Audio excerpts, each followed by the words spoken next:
absolutely lovely to be here, and a huge congratulations to Ash and the team for getting us all here. It's really nice. It's really nice to be in person, and just lovely to be here with everybody. I wonder, because it's a volunteering-related conference, how many people here are volunteer managers? Do you mind doing a quick show of hands? Loads of people. Fantastic. Great. So I am going to tell you a little bit about the journey that we've been on, which has included bits of Volunteero. But the problem we had at the beginning, when Ash phoned me up and said, what do you think of this, was we had so many volunteers that it was difficult to imagine how we could make using a platform like Volunteero work. So we are Reengage, and we work right across the country. There's probably Reengage activities going on where you live. We work with people who are over 75. And the people we work with are people who end up being the last one. They end up being the person who actually outlives their spouse and their siblings and their friends and their neighbours, and surprisingly often their children. And so suddenly they are completely alone. And those of you who work with older people will be familiar with the idea that, you ask somebody for their contact details of their next of kin, and they haven't got any kin. So you can imagine, therefore, how incredibly important volunteers are to the work that we do and to the older people we work with. The average age of our older people is 88, and thanks to our volunteers, we set up, traditionally we set up tea parties, and then we've since diversified into other types of activities. And we do social groups, which also do physical activities, chair yoga and tai chi and that kind of thing. And we also have a telephone befriending service. So when I joined, we had 14,000 volunteers on our books. And what was really interesting about that was that the way that we were working with them was this sort of curious mixture of empowerment and control. And we had been founder-led for 50 years, and so that always gives you an interesting view of control, if you like. But some of our volunteers felt that they really had to do exactly what we said they had to do. So they organised tea parties on a Sunday, and older people were brought to these tea parties in people's houses. And I thought that was absolutely brilliant and wonderful and completely needed diversifying. And we needed to do other activities and other things. And the question that the charity had been asking itself for 50 odd years was, how do we get more X to our tea parties? How do we get more men to our tea parties? How do we get more black people to our tea parties? How do we, and you're like, well, is that the right question anymore? Perhaps we ought to be doing something else. So we started diversifying. And then a team member told me, we actually had a Monday lunch club, but they didn't want to tell us that. The volunteers didn't want to tell us because they thought we'd be cross because it wasn't a Sunday tea party. Talk about control. So, an unsupportive control, right? So we had this national network, and the relationships with our volunteers was incredibly dependent upon very personal relationships with staff who were all over the country. And so some people had this, really intense, strong, long-lasting relationship with some staff members, and some people, frankly, that number 14,000, I don't know if it was correct, it was close, but who knows? There might have been people who'd left and we didn't know because they didn't have that relationship, that sort of thing. So there was also a real difference between the different regions. So we might have a really ambitious person who would say, I want to make sure that all of my coordinating volunteers have got dementia friend training. And then you might have somebody else who would go, I wish we could do that in Wales. What's stopping you, right? So there was, it was really different across the country. And our name was Contact the Elderly. And I hadn't worked in a UK-based organisation before. I used to work in international organisations, and I hadn't worked with 10,000 plus volunteers before. And so I did a brilliant job of irritating quite a lot of people with a rebrand. And there are certain things you shouldn't do in life more than once. And honestly, each to their own, but I would recommend moving house more often, possibly getting divorced, but just never do a charity rebrand more than once in your life. It is extraordinary.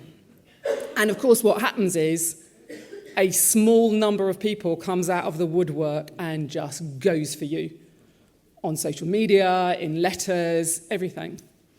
And it was horrible for our staff, absolutely horrible.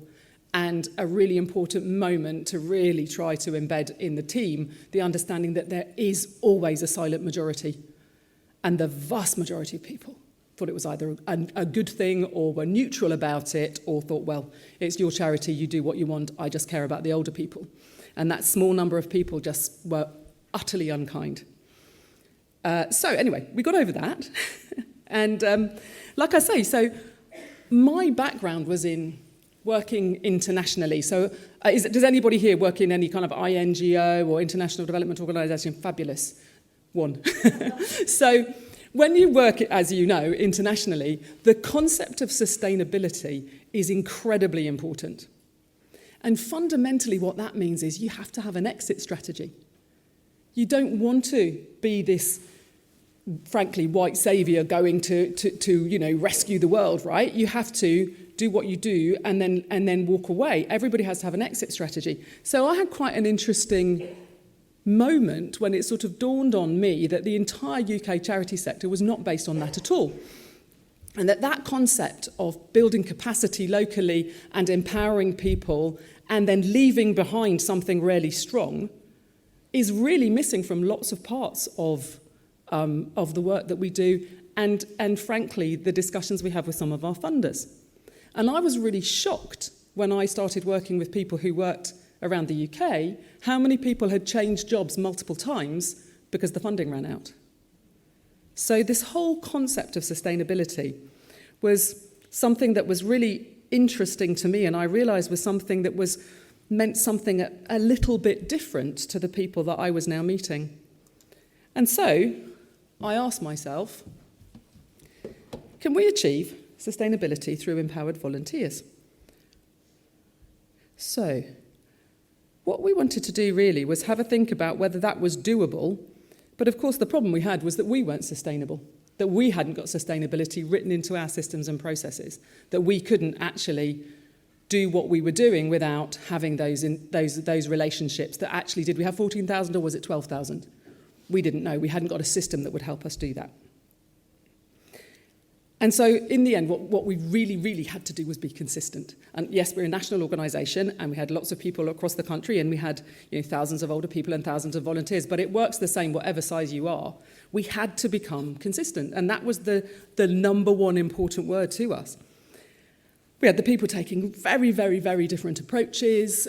We had also, in terms of sustainability, we had staff members who would personally drive right across a whole chunk of Scotland to go and meet somebody to talk about the charity. So you can imagine how COVID hit us, right?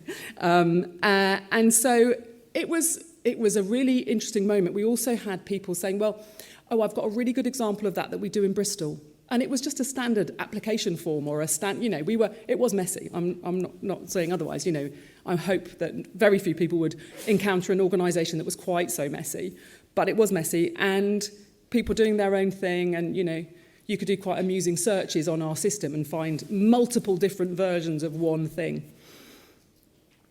So the idea of being consistent, of course, is really, really attractive. Everything will be the same, you just know where to go. You don't have to reinvent any wheels. You never start with a blank sheet of paper. And so that was kind of really attractive.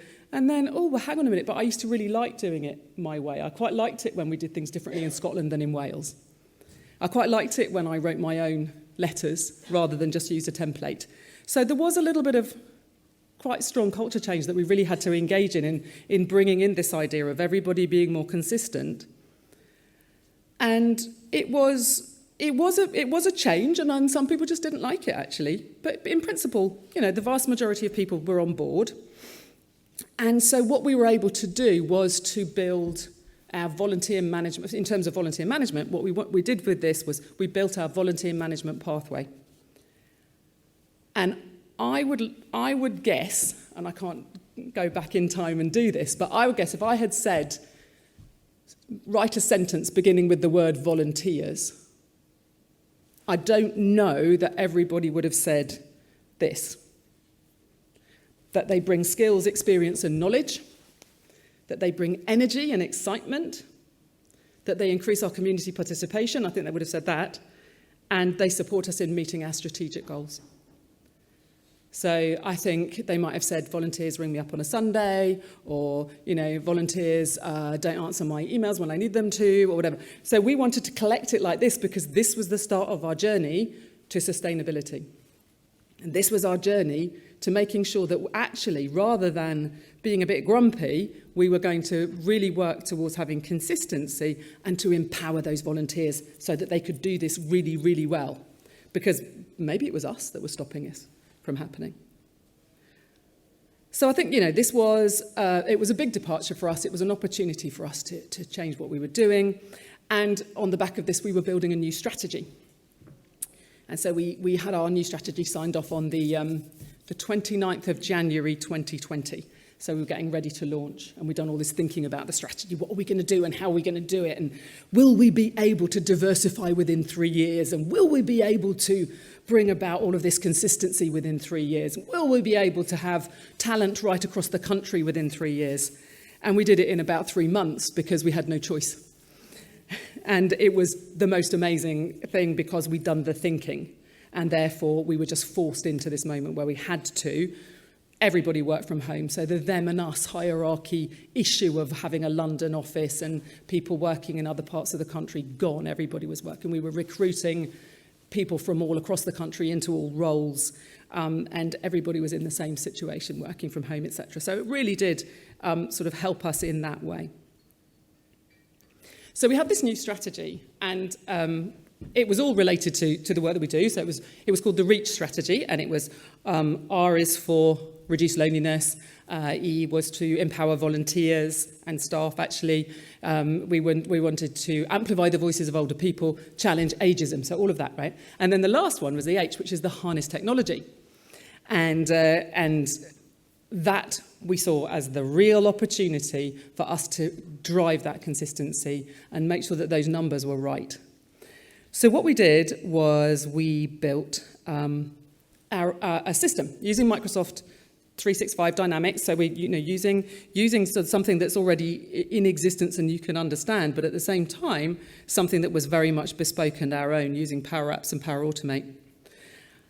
And it was this huge project for us because it was an IT project. And yes, it went over time, and yes, it went over budget because they had to. But what we built was something called Opus.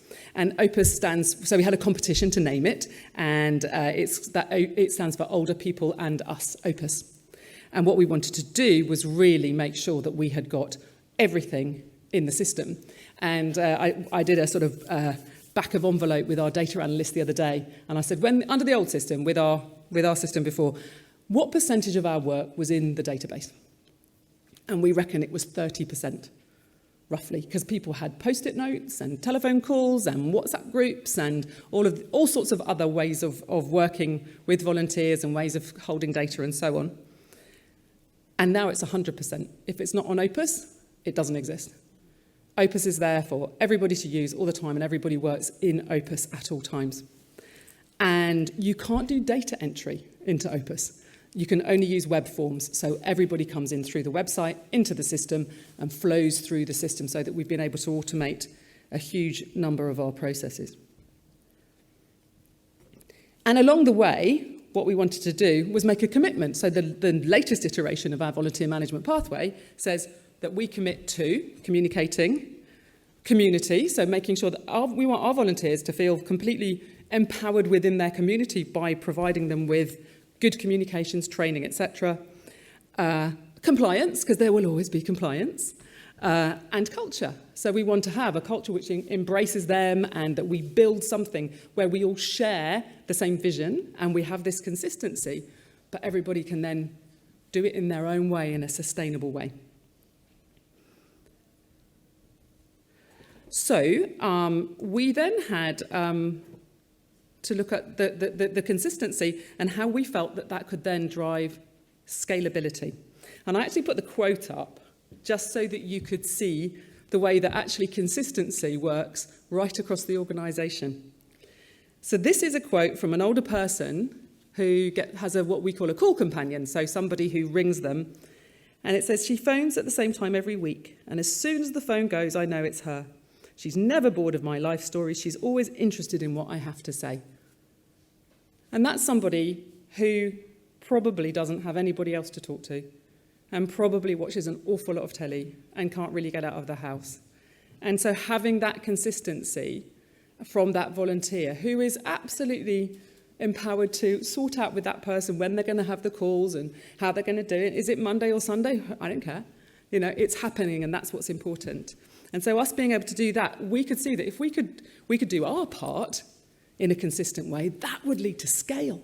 Then we could have thousands and thousands of those kinds of relationships, because there's nothing stopping us. If you don't have to have individual relationships with one very localised volunteer manager, but you can actually create something where the volunteer managers are able to talk to anybody, which was not something we had, then we could really grow it.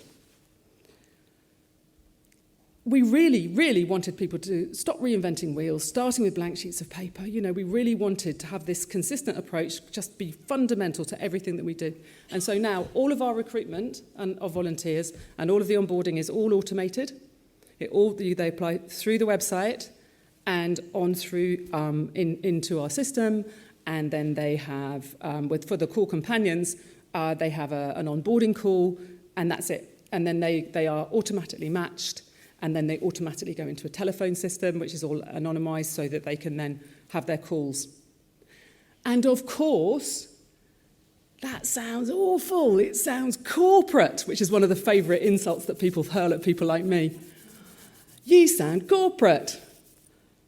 And that's why I'm not a volunteer manager, by the way. If somebody says that to me, I pass that on to the amazing Sally, who just placates people in a way that people like me never could. And it does, but it works. And it means that we can grow from 1,500 to 2,000 to 2,500 to 3,000. And yes, I understand that people will say, what about inclusivity amongst the volunteers? And I hear that, I really do. But we have to worry about the older people. That's what we have to worry about more than anything. And so if we can create a system now that means that we can reach many, many more older people, then, frankly, we will have the luxury of being able to go to the next level. But until we can get this scale in and this sustainability in, then we're faffing around the edges. I love that it says on the chocolate bars on the table, and it's nice chocolate, by the way, it says, think like a startup. And I had a real startup guy on my board who used to come to every single meeting and go, you've got to 10x the older people numbers. You've got to 10x the volunteer numbers. And, you know, that's the kind of board that I was dealing with. But that was nice. It was a good challenge. We haven't done that yet, but we're working on it. And we do the same with how we work with our referrers. And this is giving us a real opportunity to work with referrers, again, at scale, to bring in more older people, to reach referrers who can easily find us and easily refer people into us. And we can communicate with them, all within this system, all with automated messages going out, so that they can come to us with more people who are actually, frankly, more vulnerable and more in need. So the highest number of older people coming to us, the highest portion, it comes from social prescribers. And, you know, we're getting lots and lots of referrals from social prescribers who are able, because it's an easy, consistent process, that they just come in and along they go. And again, you know, it's moved from being those local, personalised relationships, but we've still got that. It's just that when you, at the end of the conversation, you give them the link. So we still build all of those relationships. We've got a fantastic engagement team that is talking to all of the referrers. It's wonderful. But at the same time, the next stage doesn't involve anybody doing data entry or whatever, and all of the systems and processes can be automated. So I think that, you know, in the end, it has been, you know, a really exciting thing in terms of scale, but critically as well, of course, it's about cost. And yes, IT projects are expensive, and yes, having IT staff is more expensive, but at the same time, and hard to find, but at the same time, we really are being able to keep our costs lower and see our numbers get higher. And that's exciting, and actually keeping our staff numbers pretty low as well. So, because what we don't need to do is have somebody in every area, but what we do need to do is be able to understand what we're doing in each area by having a centralised team that can look at the same information. And frankly, we were all used to it. I bought something from nice middle-class CEO of a charity. I bought something from John Lewis the other day, and I had to speak to, they asked me to ring them, so I rang them, and I don't know where she was, but, and I don't know which branch is sending me my garden chair, but it's going to come, and it's going to be fine, and we're all used to living and working in that way as volunteers, because we are also consumers and customers and working with businesses and so on. So for the volunteers, it's just fabulous that they can just pick up the phone and speak to anyone. And the other really important thing then is that we started building up this online training as well. So the training is now entirely consistent, and we've got plans to make it better as well. But the training is working so that we can say that all of that is consistent as well. And we're going to really build in more and more training. And so we've got online FAQs, etc. And that is definitely really helping us to achieve this sustainability. When we did our FAQs, we literally went to the whole team, it was just at the start of the pandemic, and we said, here's a spreadsheet, everybody just fill in, what are the questions that you're asked most frequently? They were the frequently asked questions, and it was just wonderful. And we've got them all on the spreadsheet, and then we went, what's the answer? And then we worked together to create the answers. And then and so it really was an interesting exercise, but it showed you just how often we were duplicating things that just don't need to be duplicated. And in other aspects of our lives, we would be disappointed to hear that duplication of effort is being made. And so, what we get is lasting, we believe, sustainable, positive impact. So one of our older people has said to us to join this group, so this is one of our Tea Party groups, was the best thing I've done in years. When I get home from my Sunday afternoon, I feel like I've come back to life again. I always look forward to my call from Tanya to let me know when the next one is. So if we can have a network of Tanyas all across the country who are organising things and don't feel that they have to come to us to ask for permission to do something on Monday, or to do it in the morning, or to do something a little bit different, and if they have a question, they can find it really easily without trying to get through to somebody. How exciting that Tanya is making the change in her community, and she doesn't need my permission for anything. She's done her training, she's done her ID checks, she's onboarded, she's good to go. Go Tanya, and these people are amazing, so we want them to be empowered. We want them to because they are the key to the older people's happiness. And how do we know it's impactful? Because we measure. And we measure and we measure and we measure. This is actually, and I shouldn't be sharing this with you because this is actually from this year's report, which hasn't been published yet, but it's just interesting to see the notes that the impact team put together. So the impact team has put together this whole process for getting insights. So we do a lot of questionnaires and surveys. This is the annual survey. And it gives us, we've also got an impact team that speaks to the older people as they come on board, and so that we can then track the decrease in loneliness and the increase in social well-being. And what we do with that is we use nationally and internationally recognised standards, and sometimes that means you have to ask difficult questions. And so actually we don't ask the volunteers to do that because they don't want to, and that's fine. So we have our team, or actually impact volunteers, who specifically do that, and they're the ones that are going to ring up and say, how lonely were you last week, and that kind of thing, because we need that, because then we can show the difference that's being made. And because they're internationally recognised, it means that we can compare ourselves, with other organisations. And so we are now in conversation with the DCMS about what works, and how we're measuring loneliness with the loneliness ministers people.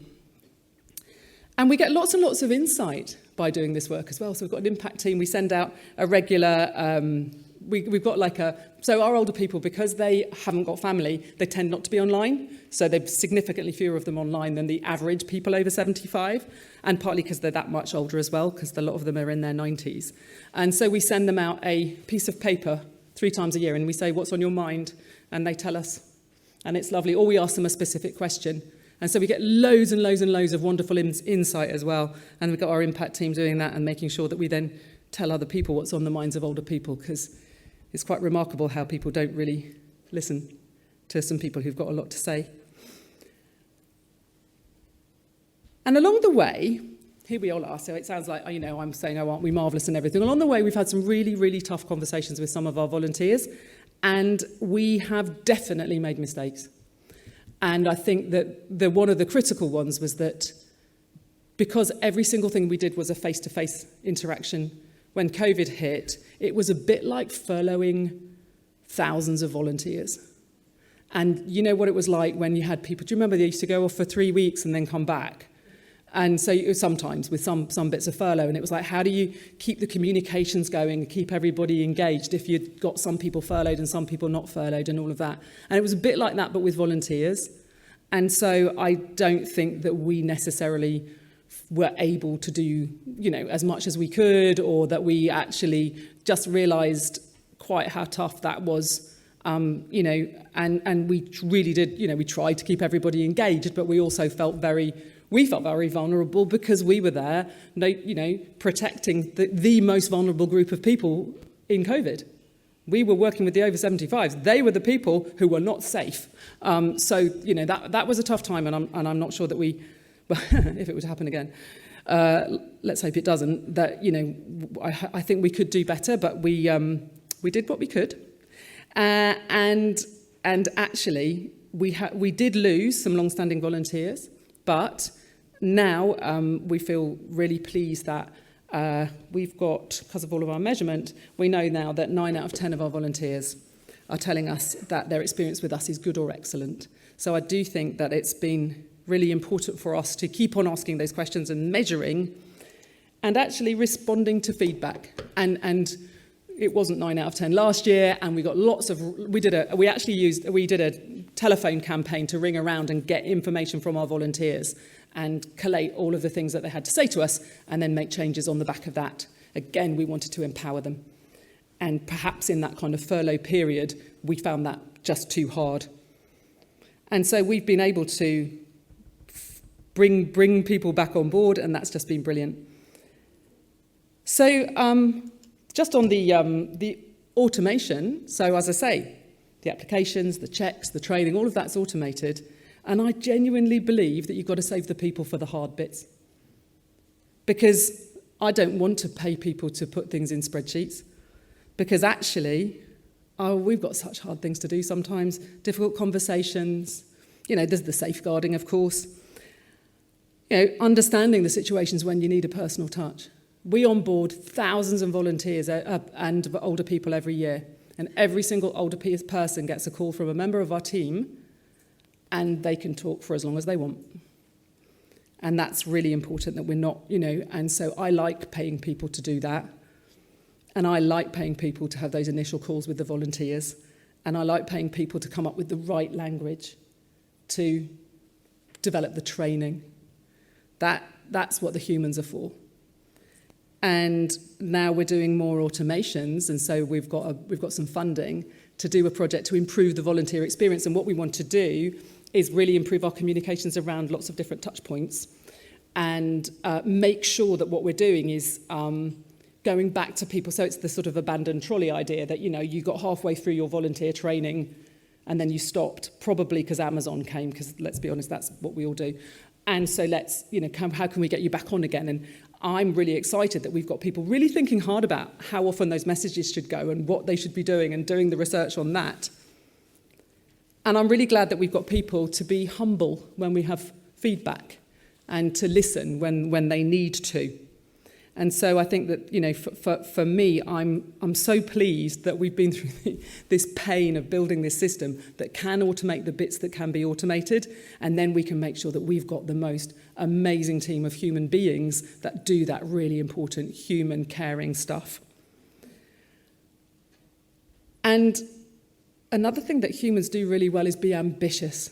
And you know, we all work in really difficult circumstances, and we happen to work with people who are experiencing loneliness. And loneliness is really cruel.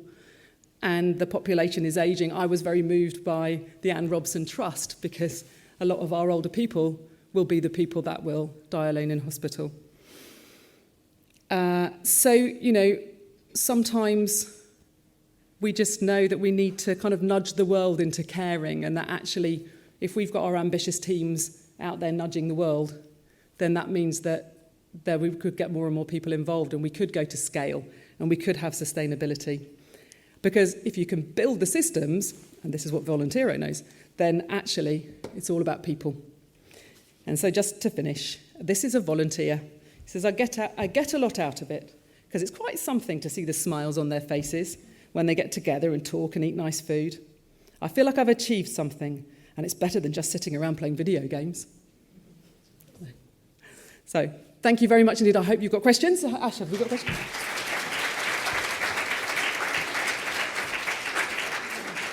Thank you, Meryl. Yeah, we've got bucket loads of questions. So one of the ones that got a lot of kind of thumbs up, so I'm going to have to pick some of those just to be a bit selective here. But it follows on from the last point you kind of made about, you know, the tech versus people, I think. So Alex said, how have you managed the potential loss of personal relationships that volunteers might feel as you have scaled and standardized processes?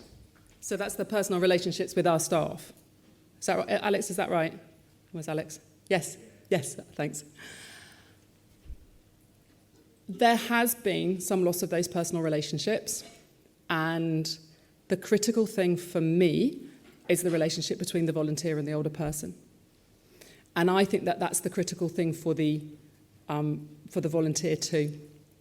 And that actually they come to us not because they want to have a nice relationship with me or with any of my colleagues. They come to us because they really care about the older people. And if we can help them to make that relationship long-lasting and sustainable and enjoyable by giving them the training and making sure that we are when constantly refilling the groups as older people come through and that sort of thing, then that's what's important to me. So yes, I love the relationships that we do have. And we do, definitely, but at the same time, it's so important that actually the key relationship is between the volunteer and the older person. Thank you, Meryl, that's great. So next question I've got is from Rob. So in my experience, most volunteer managers would love to transform their organisation's approach to volunteer engagement. Often the biggest barrier is senior leadership not understanding and investing in the need for strategic change around volunteer engagement. What would you say to those CEOs, leadership teams and boards so they get the message about the need to support their volunteer engagement professionals to make change happen? Thank you, Rob. Well, in all honesty, my volunteer managers, some of them, they miss their personal relationships. They miss, some people don't think that this is the right approach. We've had, we removed a particular call in the process from the process, and some of the team were saying, but the volunteers really like that call. And I said, no, we're just going to send out a communication. Actually, it's by letter at the moment because we want it to be by letter for a particular reason, which is when they get matched with a call companion. So when they get telephone befriending match, we send a letter to the older person and we send a letter to the volunteer. So in theory, post office, we hope so. They get the letter on the same day, so nobody jumps in ahead of time or confuses anybody or whatever. And also you get a really nice letter saying, hey, congratulations. You've got, here's your older person. So it's really nice. So I've said to them, you know what, that's what the volunteer's here for. You're a lovely person, but they're here for the older person. And so I would say to us, I think that we would be nothing without our volunteers, and I think a lot of organisations would be nothing without their volunteers. But part of what we've had to do is go through that transformation where, as I say, initially we did upset some long-standing volunteers. because we took those things away. But in the end, this gives us a chance to have significant impact. And so I think it's also, I think that the critical thing that we have to remember is that everybody who's a volunteer, if they're just a regular volunteer like you or me, then that's how they interact with the world. And it makes sense. When I do my shopping and banking and, all of that, I'm not speaking to people. And most of us have kind of got over the idea that we don't have a bank manager anymore and all of that. And so actually, there's something about being the same as everything else because people are fine with that. And we're not a separate category of organisation that somehow or other should be spending vast sums of money on things that, frankly, are outdated and outmoded and so on. When it's dealing with the volunteers, the older people, that's different. Does that answer your question, Rob? Thank you. Okay, so I think this will be the last question, and it refers to rogue volunteers, so I felt this must be the one we ask. So with such freedom and empowerment, and this is Janet, by the way, so with such freedom and empowerment, have you had any issues with people taking on too much responsibility for an individual or going totally rogue? How do you give freedom within a framework? I would say, and that's a great question, Janet, thank you. I would say that part of what we were doing was working to make sure that didn't happen. Because what we've done is we said we're empowering you within this framework. So this is your training. And we make it very clear. And we have GDPR experts, close your ears. But we have an email which I think is transactional, and so you can't unsubscribe from it, that goes out every month and has a majorly good open rate called Reengage Matters, goes out to every single one of our volunteers. And we have little quizzes in there and that kind of thing. So we're saying, yes, we're not going to ring you up every day or come and visit you or, know the names of your cats and dogs, but we are going to make sure that you know what you can and can't do. And we have had a few situations over the years where there have been people behaving in the way that you describe, but actually it reduces when you give people clear boundaries. And the problem we had before was there were no boundaries. So just as I arrived, actually, we had a huge one that the trustees didn't tell me about.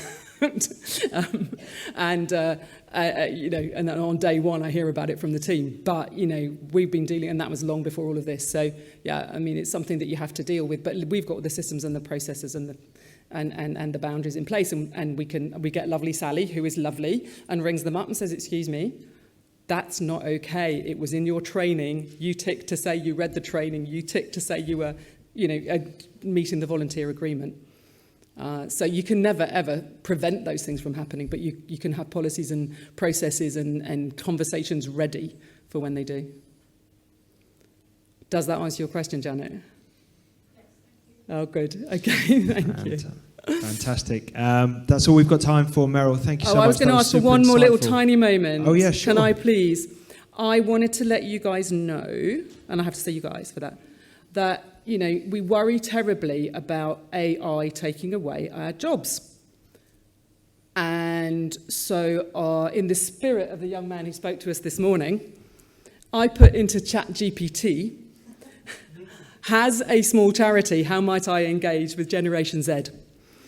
The good news is he knows what he's talking about, according to ChatGPT, and it's all on there. So it was really fun to have a look and see, and it was, leverage social media, focus on purpose-driven messaging, provide opportunities for involvement, etc. But yeah, he did, ask us all if we had a look at ChatGPT, and there you go.